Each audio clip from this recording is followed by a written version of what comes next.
Hi, I'm, what's my name again? I have to sing happy birthday to remember my name. I'm Rob Vanstone. Welcome to the 46th edition of the Leader Post Rider Rumblings podcast. As mentioned every week, I now have the volume number committed to memory because I've associated it with a uniform number of a past or present Rough Rider. So number 46. Today we honor Riders long snapper Jorgen Hus. And going back a little bit, former Rider center Len Ortman, 1946 to 1952. Who else is? Tony Plater is our guest today. Once again, Tony, thank you. Well, it's my pleasure to be here. What other 46s? There's Katwana Jones. Yes. He was 46. That's the one that I would remember the most from my days with the Rough Riders. Troy Alexander, I think. Yes. Yeah, absolutely. You set up an interview with me, between me and Troy Alexander, and I remember you saying he's a wonderful guy. And he was a wonderful guy. So Troy Alexander, number 46. Thank you. I forgot about him. He was quite a player. He had some great size. He was one of our best draft picks. There wasn't a huge list of ones that panned out back then, but he was on it.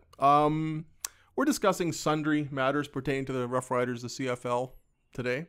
I put out a call on Twitter to my 6 followers asking for questions, and 4 of them came through. So what did your mom send us? My mom's not computer literate, unfortunately, and her son's not literate, period.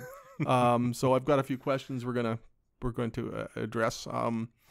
As we were talking leading up to the actual recording of the podcast, we were reminiscing about riders of yesteryears and plays of yesteryear, and for some reason we started talking about that infamous September day in 1982 when the Rough Riders played the other Rough Riders, and the most memorable play was a screen pass from Chris Isaac to clunky fullback Jim Reed, who scored from 65 yards out down the left sideline, and it was just like step, step, step, and he went untouched. The ice in my drink melted before he got to the end zone. It was the play was in slow motion. Like that play just symbolized 11 years out of the playoffs. That one demonstration of absolute futility. I don't know why we got on that topic, but we remember it vividly. It's almost 37 years ago. Oh, we were talking about disaster management, and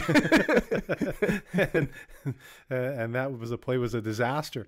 It was one of those ones where you're sitting in the stands going, "What is going on? Yeah. Why is there nobody on that side of the field, and why is nobody chasing the slowest guy in the CFL history?" How did that happen? It just and he was like at least 10 yards away from anybody even making contact with him. He brought new meaning to the word rumble and stumbling and bumbling and rumbling down the field. Well, we're Rider Rumblings, so yeah. I guess that's an appropriate title. The other one we were talking about was when the Bombers were here in the 70s, and the handoff deep in their end to Richard Crump, and he went through the center, and there was nobody, and just gone. 100, like it was 100. I think it was 103 yards, 1978, and it was one of those games the Riders were in. I think it was the Labor Day game. It was a Labor Day game because they played Winnipeg twice at home that year. The second one was Ron Lancaster's last game, and last game at Taylor Field. That was a sad day. Neutralized or completely turned around a week later when the Riders won at Edmonton in Ronnie's last game ever. But Winnipeg was here for Labor Day, and Richard Crump, I'm pretty sure it was 103 yards. Yeah, and nobody touched him. It was just gone. He was one of those players that he could flip the field really quickly. The Bombers had some really good teams back then. They were a rough and tumble team. A lot of teams that were good, but they weren't as good as Edmonton. No, you're right. And then they had some teams that were good, but were sort of at the same time that, let's say, Calgary was good in the late 70s, and when Jack Gotta was there, Dieter Brock was quarterbacking, and they had Richard Crump, depending upon whatever you wanted to call him, Jim Washington or Jay Washington. I was never clear whether it was Jim or Jay. He went by both. I've got an old football card set that's got one year it's Jim, 1 year it's Jay. Is that right? Yeah. He just died not so long ago. It depends if he was getting a ticket or not. No, that's the other guy. That's Jay. Yeah, it's my brother. They had, starting in the late 70s, Joe Poplawski, Rick House. Yeah, they had some good really receivers. Good teams. Yeah. And Mike Holmes. But they had the misfortune of getting good when Edmonton was getting great. Yeah, and that Edmonton defensive line just dominated. Yeah, he used to, as you know, coach with us, Ron Este, but to watch him play, when you go back and watch those games, that guy had a motor that just wouldn't quit. Yeah. What a competitor. And he's got so many championship rings. I think it's around 10, one for each finger. Did you not do a story about his championship rings at one time? I think we did. We did one on Cal Murphy too, and we're going to do one on your championship ring as well. It's very nice. Yes, Roy Shivers made sure that in my contract I put ring same as the players, because there's an administrative ring that was a little bit smaller, and then a ring same as the players. So Roy took care of me. Oh, really? Yeah. So that ring would be no different than the Kerry Joseph ring. That's right. It might. Well, my fingers are a little smaller, but but yeah, it would be the same as what the players received. So I will be ever in Roy's, indebted to Roy for that. For a Saskatchewan kid to win a championship ring with the Saskatchewan-roughriders is memorable. And so you're here bedecked in this very snazzy suit with a championship ring, and I'm wearing a Winnipeg Jets jersey. And well, they won some AFCO Cups. 3. Don't discredit. Here's one for you. The Winnipeg Jets never lost. Were perfect against Wayne Gretzky with a championship at stake. 1979. People talk about Gretzky and the Oilers dynasty, but it was the Winnipeg Jets who beat Gretzky in 1979 for the final AFCO Cup. And I think that should be respected. With the Oilers or the Racers? He was with the Oilers. He got kind of traded or sold or whatever early in the year. So that's the Jets' claim to fame, is that they beat Gretzky in the championship final. I grew up in Winnipeg, and watching Richard Crump, watching the Winnipeg Jets in the WHA. So it was great going to Winnipeg Stadium and watching Nielsen, Soberg, Jim Daly in net.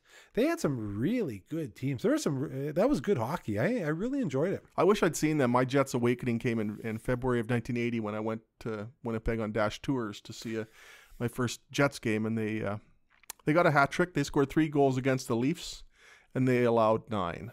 Not the best night for Marcus Matson in goal. So Yuri Sirha was in goal for the Leafs. Daryl Sittler had 5 points. Lyle Moffat, Chris Maneri, and Ron Wilson were the Jets' goal scorers. Wow.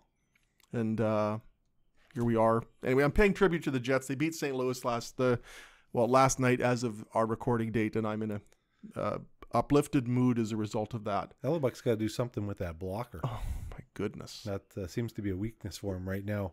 And they seem to be, focusing on it and picking on him a little bit with it. Although last night, the shot that initially looked like he'd blown it again to the blocker side, it looks like Dustin Byfuglien actually sort of deflected the puck, so it kind of tricked the goaltender. But still, they won. I'm pleased. Nervous about Tuesday already. They have a very solid team, and when they're playing well, they're almost unbeatable. We saw that during the regular season. They gelled well as a squad, and I think that they have an opportunity to come back and still win this series. They do. I mean, they win on Tuesday, and they've got home ice back. Not necessarily. I'm not even sure that's a good thing. The visiting teams won the first 3 games of the series, but when do you make the bold move and put the other goalie in? Because he had an outstanding year as the backup. He really sparkled when he was in there.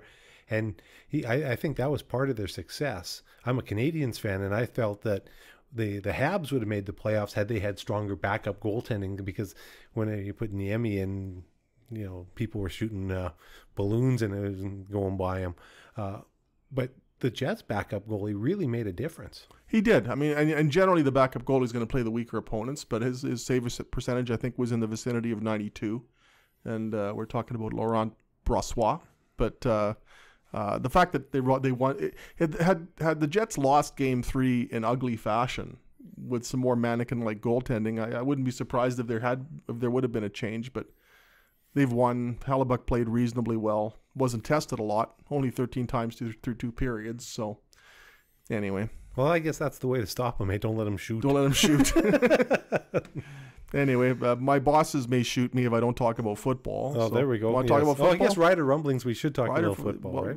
We're I apologize for that tangent, but go Jets. Let's see here. We got some questions. Beefless said, "Number 1, how dare you?" Okay. Thank you to Beefless for that. From somebody named My Thoughts, My Opinions. Saying Duron Carter has been ranting on Twitter. What's up with that, and what's up with next season? Duron Carter is always entertaining on Twitter, and he's been getting into some jousts with fans lately, and he's also been discussing the collective bargaining agreement. And I think the other day he referred to football, the 2019 season, if there is one.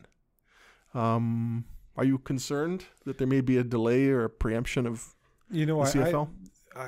We're such a gate-driven league. For the owners not to be able to collect on home games early in the season, that doesn't benefit anybody.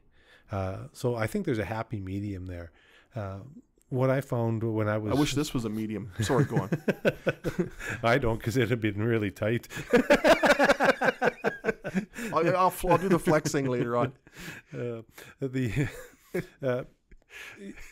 The players, there's got to be a happy medium.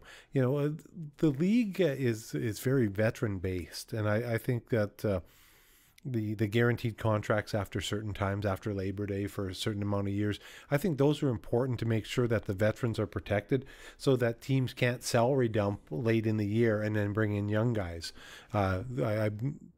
I believe you have to bring in young guys for attrition, but not at the expense of veteran guys who've put their careers on the line and have really shown a commitment to the community. And so I believe the veteran players need to be protected.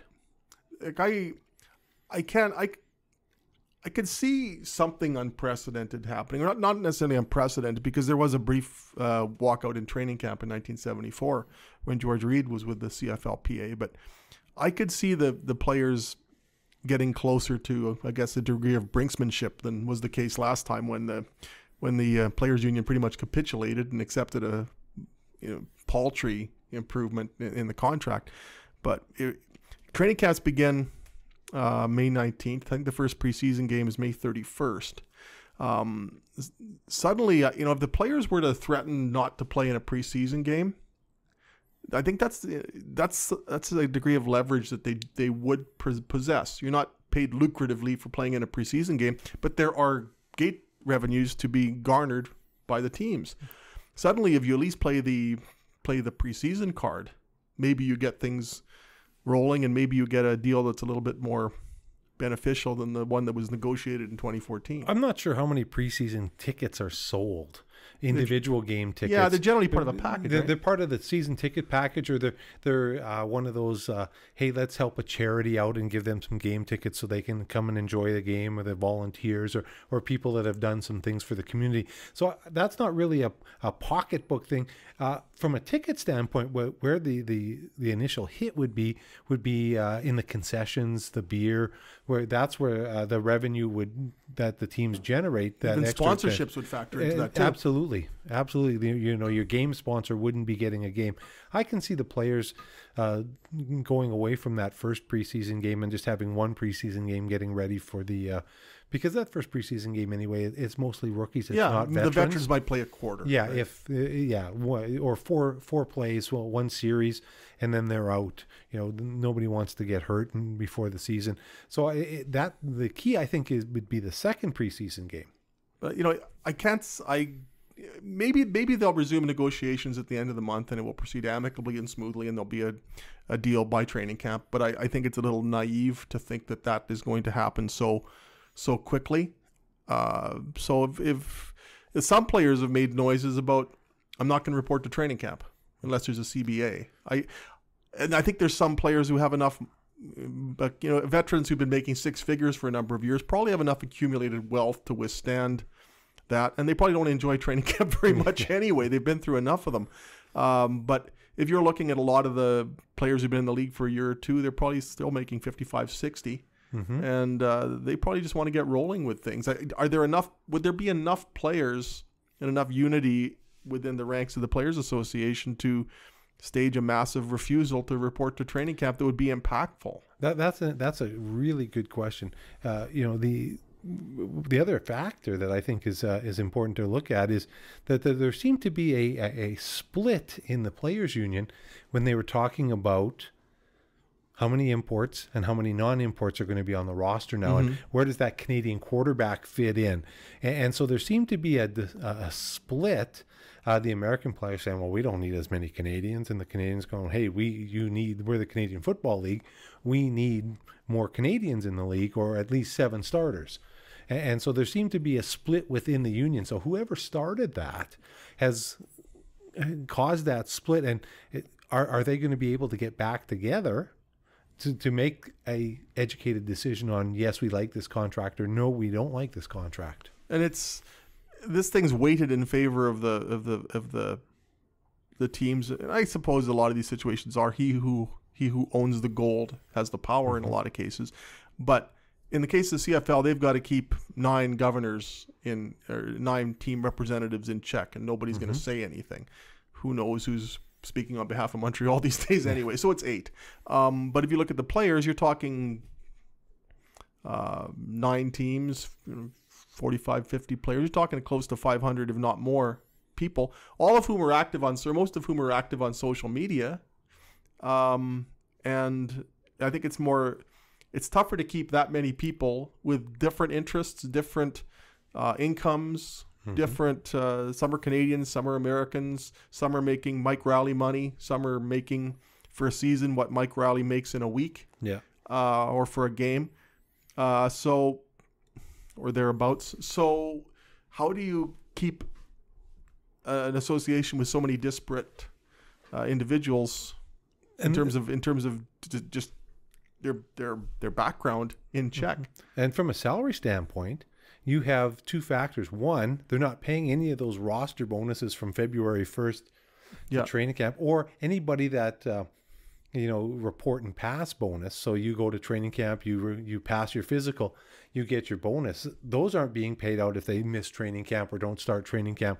So people are banking on those funds as part of their salary, because it's at a different tax bracket, so they can kind of get a little bit more. Because if you're an American player and you're making even $70,000 a year and you're taking that home, well, it's 50. Yeah, it's 50 cents on the dollar, and it's and it's not like they're paid 50, 12 months of the year either. So a lot of them haven't had a paycheck since November, and I think the game's changed a bit too. Luke Mullender was talking about this with Mitchell Blair on CKRM the other day about how a lot of the players, they dedicate their off season now to training. It's not they don't get paid year round, but they have to keep themselves in shape year round. The days of going to training camp and wearing off those 10 pounds you gained during the off season are gone.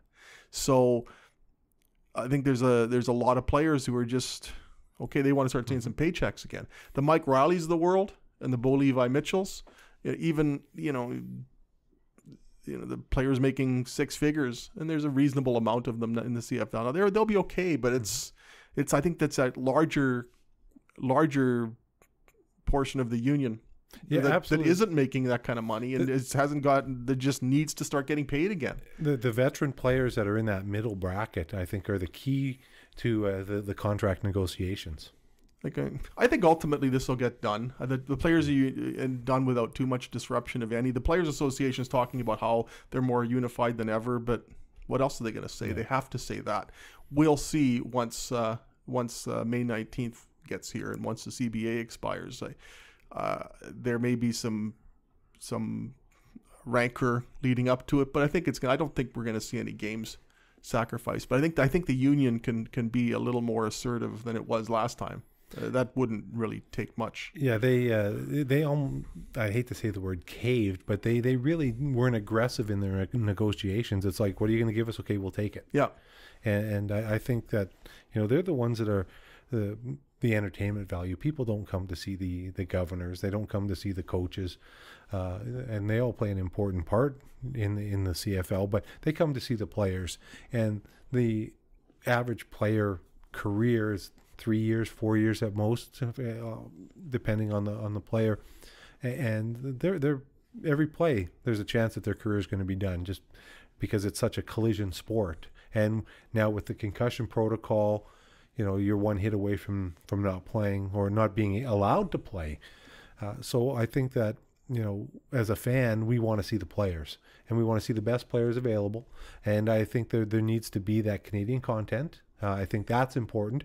I believe the Canadian Football League is our rules and our field, but also that Canadian content plays a role in that, so that the kids that are playing minor football, they have a chance to see, hey, I can play in the CFL, or even now I can play in the NFL like Brent Jones. The thing that's interesting too here is it's a different. I think there's a different perception of the athletes than there would be, let's say, when baseball goes on strike or is locked out. People look at the ball players and talk about these millionaire athletes, and they talk about the billionaire owners too. But it's a lot harder for the fans to relate to a baseball player or an NFL player or an NHL player. But if you look at I think the CFL players have a chance to be portrayed and perceived a lot more sympathetically by the average fan who can look at it. And this average fan might be making more than the players, his or her favorite player.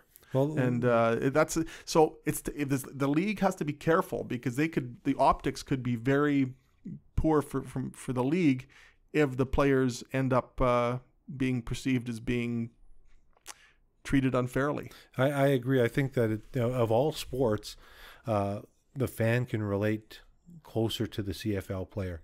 The CFL player is almost more welcoming and open to, hey, yes, here's an autograph, or hey, come get your picture taken with me. Those type of things. I think there's no walls. Closeness. Exactly. They're not hiding behind anything. There's players in Major League Baseball that play one game and they're making more than the average person in the city in Philadelphia, right? Yeah. So, I mean, growing up with me, it was Ronnie and George. I mean, they were as big and still are as any athlete who's ever played any sport. But by the time I was 8 years old, I'd met both of them, and it wasn't very hard to do. Now, if you're a fan of, pick a high-profile NHL player, if you're going to meet that player, it's going to take a lot of connections or a lot of money. It's not very easy to do. You could be a massive fan of, say, Ovechkin. You might never have the chance of meeting him. If you're a Darian Durant fan, all you have to do is go to practice and he'd sign the jersey for you and chat with you. Yeah, shake your hand and wave at you if he saw you again, because he remembered you. That's why I worship Joey Walters, because he was nice to me as someone who just enjoyed watching him play. And then I realized he's such a tremendous person. That's your one friend. I was wondering who that was. Yeah, it's been tough without the dog. Let's check Twitter and see if anybody else, if my one friend or my 6 followers have given us anything else here. Pardon the interruption. This isn't of the caliber of Pardon the Interruption, unfortunately. Thoughts on international draft picks from J.B. Cromwell. What's the point of this? I think it just adds a new flavor, something new to talk about. There's only a couple of rounds in the draft. Everybody gets one player. It gives, from a media standpoint, it gives you something new to write about. Hey, here's this new player. How does he stack up against a young Canadian kid coming out of university? Is he the same as Rob Bagg was when he came out of Queens, where there's some development there? I think that depending on what they do with that Canadian quarterback rule too, we'll see that type of thing too. I wonder, the Riders, for example, picked Max Zimmerman, a receiver from Germany, in the European draft last Thursday. Okay, he'll probably end up at training camp, but is anybody ever going to see Max Zimmerman actually play football? That's really tough to what say. they still don't know what they're going to do with these. They've had a Mexican draft and a European draft, and what's the plan here? That's the interesting point, is that I don't think that plan has ever been clearly rolled out to the fans. If there is a plan. Because you hear the comments, you're more worried about the European draft than you are in closing out the contract with the players. What should be your priority? What's more important? And in a sense, because we don't see the big picture, we fill that gap with our own thoughts. I think the CFL needs to come out and say, here's why we're doing this. Thank you. And we have a strategy. What's that strategy, and how it's going to benefit the league as a whole. They've talked about growing the game and growing revenues and giving, Canadian university players, for example, somewhere to play after their CIS days, or pardon me, U Sports days. But as far as how these players are going to be fused into the roster or how they're going to work a training camp, like there's still no plan. We don't even know how many Canadians are going to be playing this year. So I don't know that those CFL or the CIS players or U Sport players didn't have that option anyway, because there's Canadian coaches and American coaches that are overseas, and Ken Miller went over there. So he knows that, hey, I need somebody to come over and wants to continue playing football. He's got a pipeline through just his CFL contacts with the Canadian university. So I don't know that that's a strong connection. I think that connection's always going to be there. From Mitchell Blair. Oh, here we go. Very relevant questions. Can the Jets even their best of 7 series with St. Louis after last night's win? Yes. Why did the Denver Nuggets play so bad in game 1 at home against San Antonio? Because they couldn't make a 3-pointer. They made 6 for 32 or something with 3-point range. When's the last time you had a pizza from Fired Up Grill? I had the grilled salmon last week. And whatever happened to Jerry Morrow? As in Champagne Jerry Morrow of Stampede Wrestling fame. Now we're rolling. That's I have a question. Why have you not written a Stampede Wrestling book? With your knowledge, your relationship with Bob Leonard when he was alive, you must have some great stories. Oh, there was a Stampede Wrestling book done. I think by somebody named McCoy? Heath McCoy, I think. It was really good. Yes. And I'm just checking to make sure that I have not misidentified the... I just put Stampede Restong. That's not... I don't even know what that's going to get. Stampede Wrestling. I think it was Heath McCoy. It was a tremendous book. And I think he did one on the Dynamite Kid as well. And that was such a raw book. What a life he had. Yeah. Being a pro wrestler and a pro football player, I have a lot of similarities where, you're there and the fans love you. But once you're done, the injuries as you get older mount up on you. Dynamite Kid was in a wheelchair till he passed away. You see people... so many wrestlers are dying of strokes and heart issues at early ages. Both those professions put their bodies on the line for the entertainment of the fans. And after they're done, where are those supports? Yeah, there aren't. And the CFLPA and the wrestlers are somewhat in the same boat as much of a stretch as that may seem. Once you're finished, you could be in trouble. And there's been a few wrestlers over the years that have played in the CFL. Remember when George Wells was with the Riders? He was a wrestler. The Rock, of course, Dwayne Johnson tried out for the Stampeders in the 90s and is forever indebted to Wally Bono for cutting him. Yeah, Bobby Vespasiani was his position coach. No way. Yeah. There was a great story about how he found a mattress on the side of the road, and that's what he used because he was staying in a room with 3 other of the practice roster players. Wow. That's a glamorous life for the CFL. Tito Santana was once upon a time a tight end for the BC Lions. His name was Mercedes Solis, and his first CFL game was against the Rough Riders in the 1976 season opener. Lex Luger was with Montreal. Was he? Yeah. What was his name? I don't know. That's an interesting I just name. remember seeing that, reading it in his bio, that he had played with the Montreal Alouette. I think Gene Kaniski played for the Edmonton Eskimos once upon a time. So, anyway. And Ron Simmons was with the Ottawa Rough Riders. That's right. Yeah. That's right. He was a defensive lineman. So I think he would have played at the same era as Greg Marshall. So once we've branched off into wrestling, is there any point in continuing? Have we think lost everybody, or are we done? That's the high point. Who was your favorite wrestler, Stampede-wise, growing up? Dr. D. David Schultz. Oh, could he work the mic? Oh, he was awesome. Him and the Honky Tonk Man were 2 of my favorites. I was always a Dan Crawford guy. Remember Dynamite Dan Crawford? I loved Dan Crawford. He used to team with Ron Ritchie. Rotten Ron? No, Rotten Ron Star. Rotten Ron Star, yeah. Ron Ritchie was one of the good guys, mid-card good guys. I remember when Dan Crawford and Buffalo Bill Cody owned the North American Tag Team Championship. And I always laugh when they call it the North American Tag Team Championship because it's North America except for every state in the United States and 9 provinces. But Dan Crawford was Well, I mentioned Ronnie and George earlier. You know, when I look at the 1970s, there's Ronnie, George, Joey Walters, and Dan Crawford as my athletic heroes. Duke Myers. Duke Myers with the glove on his... Yeah, always putting something in the glove. And Canada's greatest athlete, Mike Sharp. Iron Mike Sharp. Nobody could grunt like Iron Mike Sharp. No. The whole match, he'd be going, "Arr, arr." Loved Iron Mike.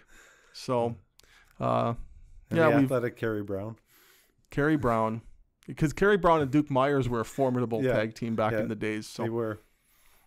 Anything else you'd like to add about wrestling or football or your suit or your ring or anything? You know what? It's always a pleasure chatting sports with you. You're a wealth of knowledge. Well, other than the hockey teams you choose, but you do have a nice jersey on because that's the throwback jersey to the WHA, I believe. Is it not? It's their second NHL jersey. Oh, okay. They used to have the one with the hockey. Well, they do have the hockey stick, but it was a different. This is sort of a stylized version of their first NHL jersey.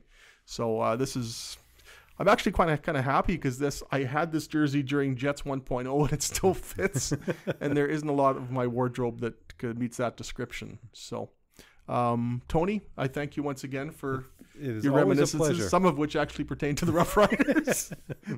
I have to. You can change it to Wrestling Ramblings if you want. We should, I mean, there was one day when Tony used to be the in terms of communications for the Rough Riders. You have to herd the media around. And there was one day we were watching practice, and you and I think Mitchell Blair were telling old Stampede Wrestling stories, and we were laughing so hard that Danny Barrett asked us to keep it down. Remember that? Yes. We were disrupting practice, talking about Abdullah the Butcher. So I'm proud of that. I have to read this, so I will. Please read us on... I always screw this up. Tony, bail us out. Save the program, please. Please rate us on iTunes and leave a review. It helps us grow the podcast. If you'd like to send us a question, you can email Rob at rvanstone@postmedia.com. That's rvanstone@postmedia.com, and we'll read it on the show. Outstanding. Flawless, unlike my attempt at that one. Tony, thanks again. For Tony Plater, I'm Rob Vanstone, and we will do this again next week for number 47, Maurice Lloyd. Take care. Ron Getz.